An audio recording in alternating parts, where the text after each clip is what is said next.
Hello दोस्तों, हम सभी को पता है कि विज्ञान कोई वहम नहीं है, बल्कि वह तो एग्जैक्टली वहम और अंधविश्वास दूर करने का काम करता है और हमारे नेचुरल वर्ल्ड के फैक्ट्स को नॉलेज और एक्सपेरिमेंट से खोजने का एक जरिया है।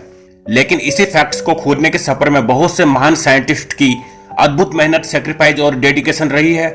महान खोज जो दुनिया को हिलाकर रख देगी, करने में एक अलग किस्म का दिमाग चाहिए होता है। एक ऐसा दिमाग जो पागलपन की हद तक एक ही मकसद के प्रति ऑब्सेस रहे, फिर चाहे दुनिया इधर की उधर क्यों ना हो जाए। और इसलिए आज इस वीडियो में हम जानने वाले हैं 5 ऐसे रियल लाइफ मैड साइंटिस्ट के बारे में जिनके बारे में जानना आपके लिए बहुत जरूरी है। और इसलिए आराम से बैठ जाइए और इस वीडियो को पूरा अंत तक देखना, क्योंकि आपकी भी मेरी तरह ही होश उठने वाले हैं। सो बिना समय गंवाए चलिए शुरू करते हैं। नंबर 1, हैनिंग ब्रैंड। आज के युग में केमिस्ट्री एक अच्छे से समझे जाने वाला टॉपिक है और आज का हमारा ज्ञान 200 या 300 साल पहले की नॉलेज से काफी अधिक भी है। लेकिन पुरानी सदी में केमिस्ट को जादूगर कहा जाता था, क्योंकि वह अलग अलग केमिकल्स को मिलाकर कुछ नई चीजें बना देते थे।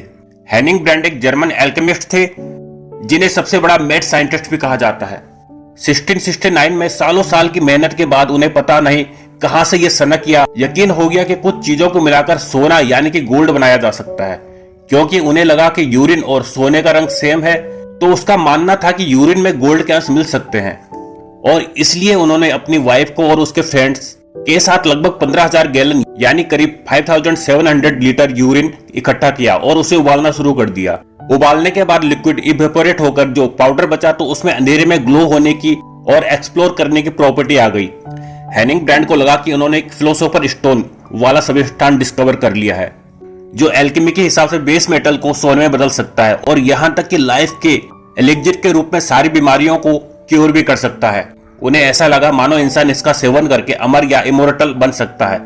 और मजे की बात यह है कि उन्होंने यह डिस्कवरी चोरी के डर से दुनिया से 6 सालों तक छुपा कर रखी। बाद में पता चला कि इस विचित्र तरीके से डिस्कवर हुई चीज फॉस्फेट थी, क्योंकि यूरिन में बहुत मात्रा में फॉस्फेट पाए जाते हैं। नंबर 2, जे रॉबर्ट ओपेनहाइमर। अल्बर्ट आइंस्टीन और ओपेनहाइमर के बीच में कुछ चीजें कॉमन थी। दोनों जॉर्जियन ओरिजिन के न्यूक्लियर फिजिसिस्ट थे और दोनों ने एटम बम के प्रोजेक्ट पर काम करके उन्हें डेवलप भी किया था।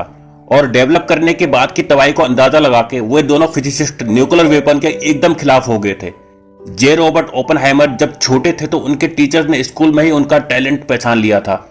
उन्होंने उनके माता पिता को कहा कि एक दिन यह लड़का बड़ा होकर सारी दुनिया को हिला देगा, और हुआ भी कुछ ऐसा ही। वर्ल्ड वार 2 के दौरान नाजी जर्मन और इंपेरियल जापानीज आर्मी से निपटने के लिए उन्होंने यूएस गवर्नमेंट के एटम बम बनाने वाले सीक्रेट मिशन, जिसका नाम दिया था द मैनहट्टन प्रोजेक्ट, पर टीम लीडर बनकर काम करना शुरू कर दिया था। और उस वक्त कहीं नाजी जर्मन उनसे पहले एटम बम ना बना ले, इस खौफ के डर से उनकी टीम रात दिन काम करने लगी।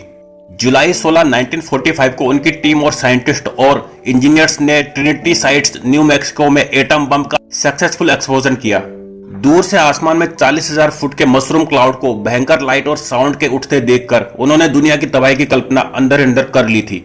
उनका अंदाजा ठीक था और टेस्ट करने के सिर्फ 21 दिन बाद 6 अगस्त 1945 को यूएस ने हिरोशिमा जापान में न्यूक्लियर बम गिरा डाला, जिसमें शहर के 90% यानी 80,000 लोग मारे गए। 9 अगस्त 1945 को नागासाकी जापान में बम ने करीब 40,000 लोगों को मारकर तबाही मचाई और जापान के फिर सरेंडर होने के बाद वर्ल्ड वार 2 का अंत हुआ। उनके अंदर फिर इंसानियत की इतनी तबाही देखकर पछतावे से भरे फीलिंग्स आए और उन्होंने प्रेसिडेंट ट्रुमन से इसका विरोध किया, जिसकी उन्हें भारी कीमत चुकानी पड़ी। उन्हें प्रेसिडेंट के ओवल ऑफिस से किक करके बाहर निकाला गया और उनके सारी सिक्योरिटी विड्रॉ कर ली गई।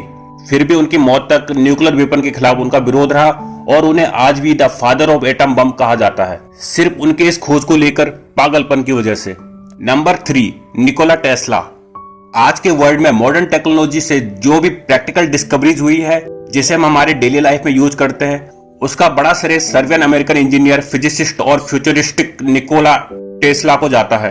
उनका जन्म बड़े ही इंटरेस्टिंग सिचुएशन में हुआ, एकदम सिनेमैटिक स्टाइल में। कॉलेज में उनको गैम्बलिंग यानी सट्टा खेलने की आदत लगी, जिससे उनकी पढ़ाई इफेक्ट हुई और वो एक ग्रेजुएट नहीं हो पाए। 1878 में उन्होंने अपनी फैमिली से सारे कनेक्शन तोड़ दिए, जिससे उनकी फैमिली और फ्रेंड्स को लगा कि उनकी मौत हो गई है। लेकिन 1880 में वो सिर्फ 4 सेंट जेब में रखकर यूएस चले गए और 1882 में उन्हें थॉमस एडिसन की कंपनी में जॉब मिली। थॉमस एडिसन को टेस्ला ने कहा कि वह उसकी इन्वेंट की हुई डायरेक्ट करंट मोटर्स और जनरेटर को रिडिजाइन करके इंप्रूव कर सकते हैं, क्योंकि उसमें उस वक्त काफी ब्रेकेज और स्पार्क्स आ रहे थे और फिर उन्होंने उसे एक नए तरह से डिजाइन किया जो काफी सिंपल, रिलायबल और सेफ था। आज भी हम उन्हीं के डिजाइन किए हुए मोटर्स को यूज करते हैं, जिससे हमारे domestic appliance, water pumps, power tools, disk drives, smartphone, haptic system, Tesla electric cars चलते हैं। लेकिन टेस्ला के एडिसन के साथ कुछ पर्सनल प्रॉब्लम की वजह से उन्हें उनकी कंपनी छोड़ देनी पड़ी और उसी बीच इलेक्ट्रिसिटी का आविष्कार हुआ और इससे यूएस में काफी बिजनेस अपॉर्चुनिटी आने लगी।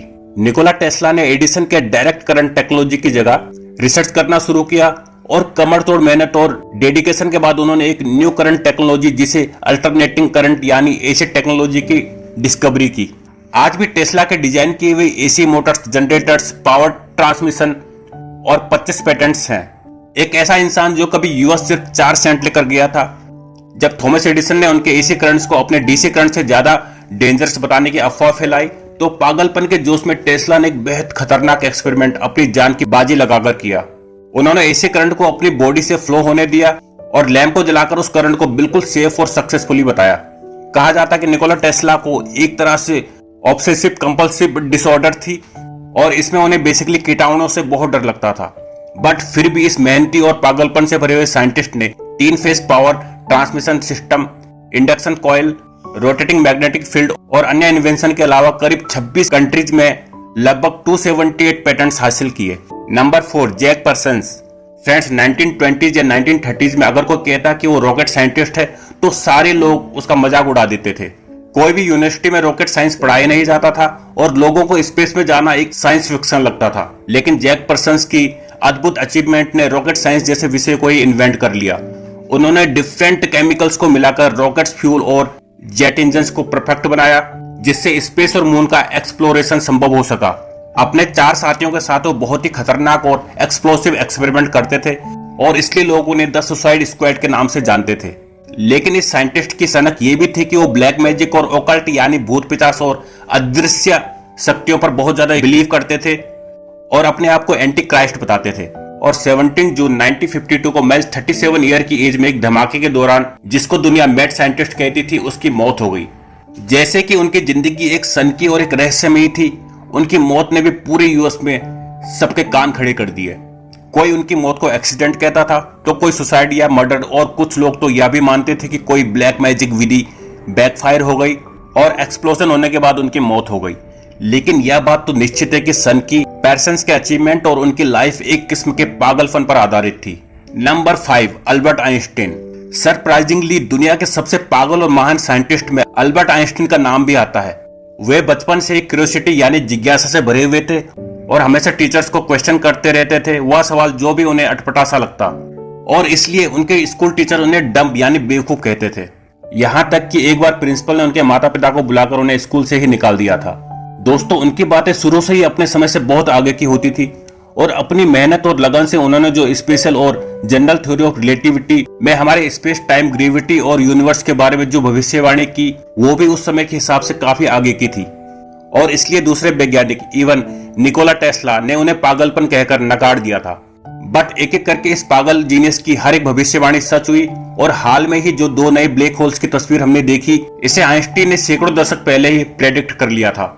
सो फ्रेंड्स, ये थे कुछ रियल लाइफ मेड साइंटिस्ट। इनमें से आपका सबसे फेवरेट साइंटिस्ट कौन है? कमेंट करके अपनी राय हमें नीचे जरूर बताना और उम्मीद है कि आपको यह वीडियो पसंद आया और इसमें नया कुछ जरूर सीखने को मिला। तो फ्रेंड्स, आज के वीडियो के लिए बस इतना ही। वीडियो को लाइक और शेयर करें और ऐसे इंपॉर्टेंट और नॉलेज वाले वीडियो को देखने के लिए चैनल को सब्सक्राइब जरूर करें। धन्यवाद।